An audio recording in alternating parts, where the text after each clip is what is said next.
Welcome to the Heat Report by Chat Sports. I'm Nic Rohloff, and on today's show, we're talking about this man right here, Tyler Herro, because he is an absolute mystery. There has been a lot that is made of his injury history, when he is going to return, and we had a lot of news on the Twitterverse yesterday talking about when he can return, if he will return, and then Tyler Herro actually weighed in himself. It all started with this, though. Shams Charania went on his show, Run It Back, FanDuel, and said this surrounding the Miami Heat. Talked about Duncan Robinson's injury as well, which we could harp on a different day, but I want to specifically focus on Tyler Herro today, because he said Tyler has not played in a while, and there's no real sense when he'll be back. So he said that. Heat Twitter went to a frenzy. I was in shambles as well. It's just like, oh my God, is Tyler actually not coming back this season at all? Like, what's the situation here? Is this injury way bigger and serious than we expected? Well, then Tyler Herro quote tweeted that tweet and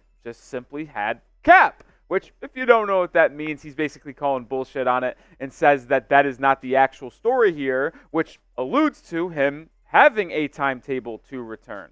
But then Tyler Herro followed up this tweet with this one. He just replied to his own. It says, I just had a great workout, but I ain't coming back no time soon.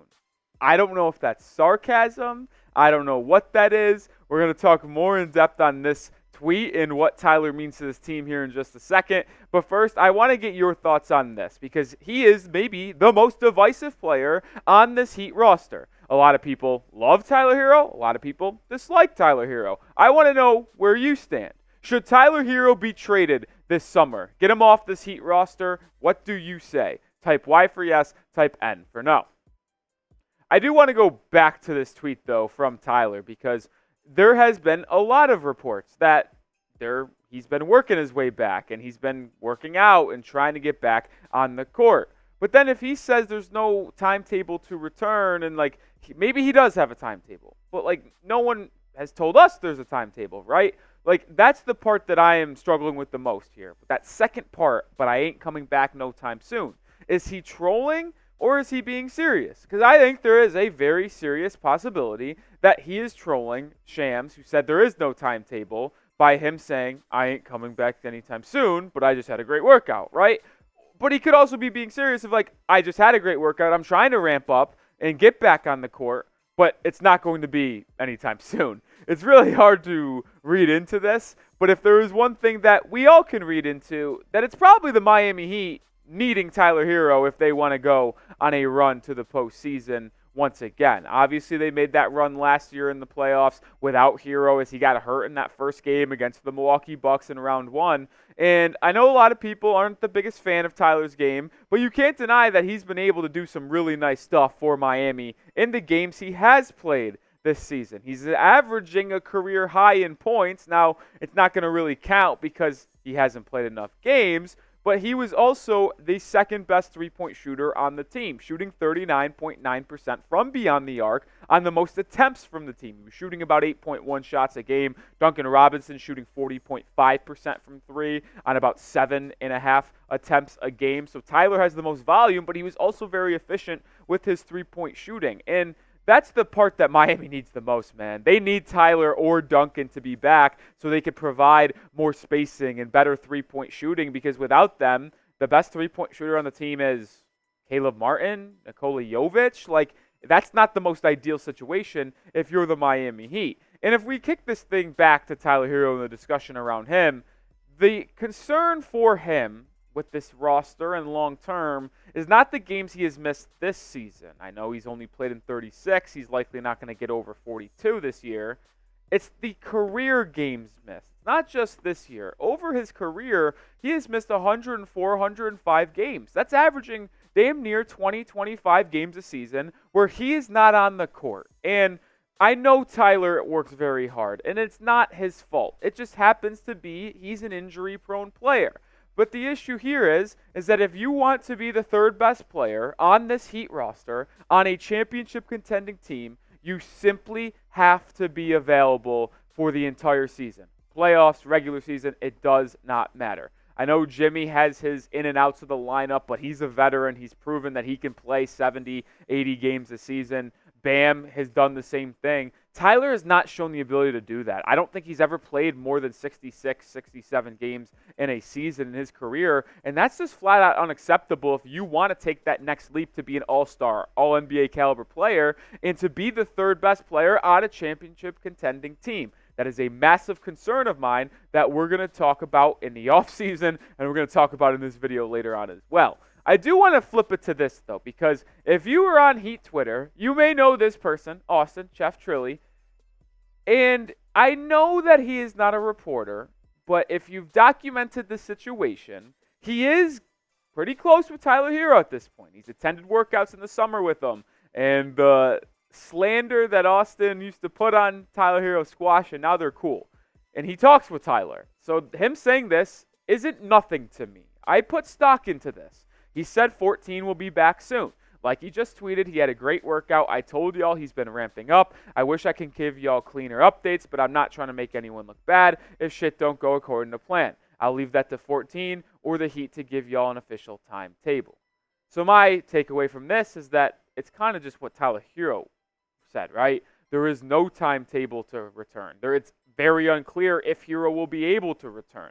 Tyler is working out. He's ramping up, trying to get back onto the court for this Miami Heat team, but no one really knows when he's going to be able to return, if he can return at all. And that's the part that's scary to me because, yes, it was a foot injury. He's played one game since the All-Star break. It's getting more and more concerning that he's not going to be able to return for this Heat team this season because, boy, the Heat need him. And, boy, just for Tyler Herro's sake and his own personal life, I hope he's able to return as well. Make sure you are subscribe to the channel because we are live for every single Miami Heat basketball game. We're live again tomorrow for a Friday night game against the Trailblazers, Sunday against the Wizards on Easter. We're going absolutely nowhere. So hit that sub button. We'll also be the #1 spot for off-season rumors, whether it be draft, free agency, or trade. Make sure you hit that sub button. Road to 10K starts now. All right, I do have to make a confession, though, because I have been one of the biggest Tyler Herro supporters over the last 4.5 seasons. I was clamoring for him to be drafted in 2019 when he was coming out of Kentucky. And I have 3 eyewitnesses, my friends, my dad as well, back in high school. It was actually the beginning of first freshman year of college. That when Tyler Herro got drafted by the Miami Heat in late June with that 13th overall pick, I got up after playing cards. I was playing euchre, if you know, you know. And I start sprinting around my house.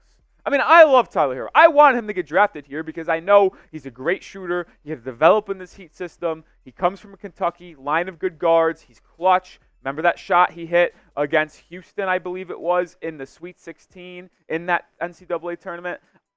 I just don't know if he can be here long-term to win with the Miami Heat. And that breaks my heart because there's nothing I wanted more to see Jimmy, Bam, and Tyler being the big three.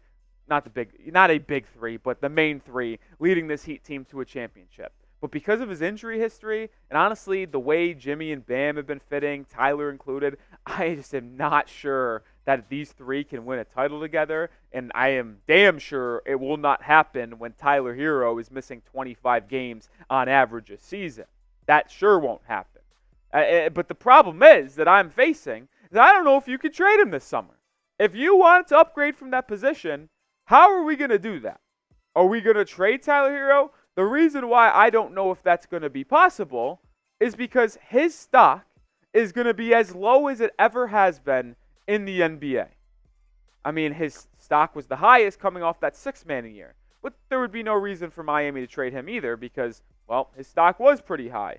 But if he's going to continue to show that he's going to miss 20, 25 games a season, and there's already concerns about his ability to be a top 3 player on a winning team just because of the way he plays on offense by getting a volume of shots and not being the best defender, then how are you going to really use him as a premier trade chip? So that, to me, is going to be a struggle this offseason, which is why Pat Riley is going to be faced with a lot of tough decisions in June and July, which we'll talk about here in just a second. But today's show is made possible by Prize Picks. And even though Tyler Herro has not been reliable, the most reliable daily fantasy sports app on the market is Prize Picks. They've got specials for new and returning users alike for March Madness as the Sweet 16 tips off tonight when you head over to prizepicks.com/CLNS. I know football season's over, but with March Madness, the NBA playoff seeding, the hardwood is heating up with all the action. So get on the excitement with Prize Picks, America's #1 daily fantasy sports app where you can turn your hoops knowledge into serious cash. Like I said,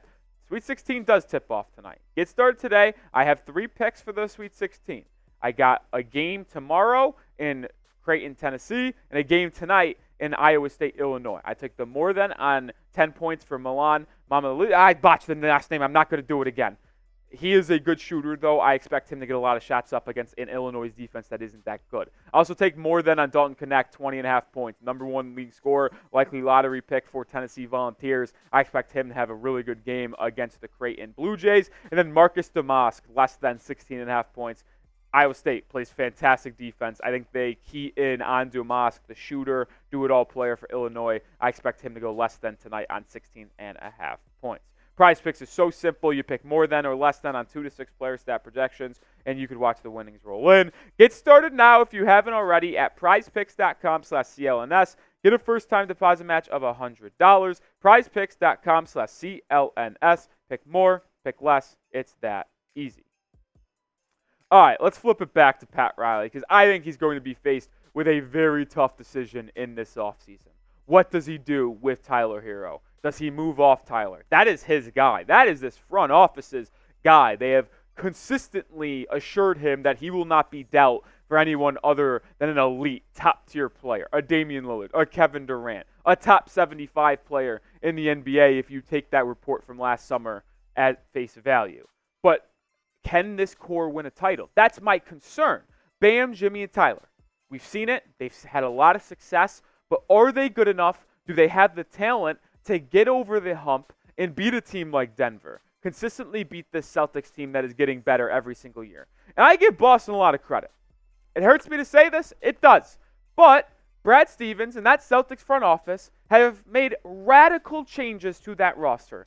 They have been to 2 Eastern Conference Finals in the last 4 years. They've been to an NBA Finals. The Heat have one-upped them in that mark. They've been to 3, so if the Heat, 1 NBA Finals, 2 for the Heat, 1 for the Celtics. But either way, they made radical changes. They didn't sit on their laurels. They went out, moved off Marcus Smart, got Kristaps Porzingis. They went out and got Drew Holiday.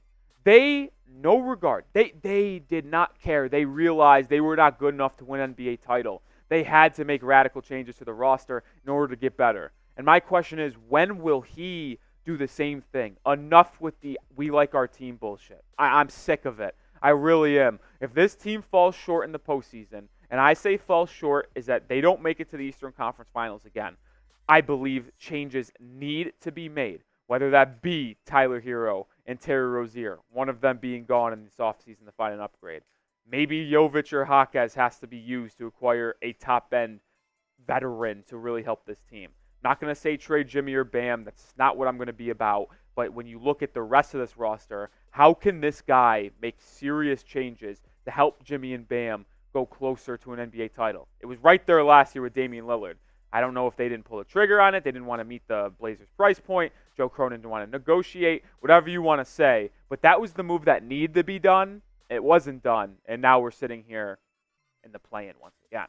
So let me ask you, will this Heat core win a title? Bam, Jimmy, Tyler. Let me know. Type W for win, type L for won't. Can't use 2 W's there, so you know what I mean. Type L for won't, type W for win. Let me know down below. All right, let's look at the NBA playoff picture now before we head out of here on today's video, because this is where things stand going into Thursday afternoon. The Heat, well, they actually got some pretty good help last night. They didn't play. The Pacers and Sixers both played, and they both lost. So the Heat actually are a half game above the Sixers in the 8th spot right now, and they only trail the Pacers by 1 game. They are tied in the loss column. The Pacers have played 2 more games this season. They won both. I would say that with 10 games left, the 5th seed is very unlikely. I don't think they're going to make up 3 games in 10 or 3 games in 10 games, especially since they've already played Magic 4 times this season. So it feels like it's going to be the 6, 7, or 8 seed for Miami. And if you want to avoid the play-in for the 2nd straight year and be that 6th spot where they would either play Cleveland or New York in all likelihood, you have to start by winning these next 2 games. They play Portland, one of the worst teams in the NBA, on Friday, and then they play the Wizards on Sunday, another horrific team in the NBA. Those are two must-win games. I don't care what you say. There's no excuse. If they lose one of those two games, I actually might be checked out for the rest of the season. I'm not even going to shit you. Like 10 games left, I might be done if they can't win these two games in a row. Then I'll also go back and say the Heat must beat Philadelphia and Indiana. Well, you've got 10 games left. If you win these two games, you beat Philly and Indiana, so you put a game of separation between you and the Sixers. You make up that one game with the Pacers that you trail already. That's already 4 wins out of the last 10. You pick up 3 more wins and go 7-3 in your final 10 games. I think that will be good enough to capture the 6th seed, which means you do not have to play in the play-in. You practically get an entire week off from the final day of the regular season on February 14th to when the postseason starts that following Saturday and Sunday to rest up, get healthy, and start preparing for either Cleveland or New York. You need to get the 6th seed, and it all starts by winning the next 2 games and making sure you also beat Philadelphia and Indiana next week, because that next week's a crazy week, by the way. New York on Tuesday, Philly on Thursday, Houston Friday, Indiana Sunday. That's a gauntlet of a 4-week schedule. You need to go 3-1 in that stretch, and 2 of the wins have to be against Philly and Indiana. Make sure you are subscribed to the channel because, as I mentioned, those next 6 games, and they are a gauntlet. We are going to be live for all of them. We're going to have you covered. Injury news like today's show, standings update, watch parties. There's no better spot on YouTube to find Miami Heat content. So join the channel, and I'll see you in the next video. Go Heat.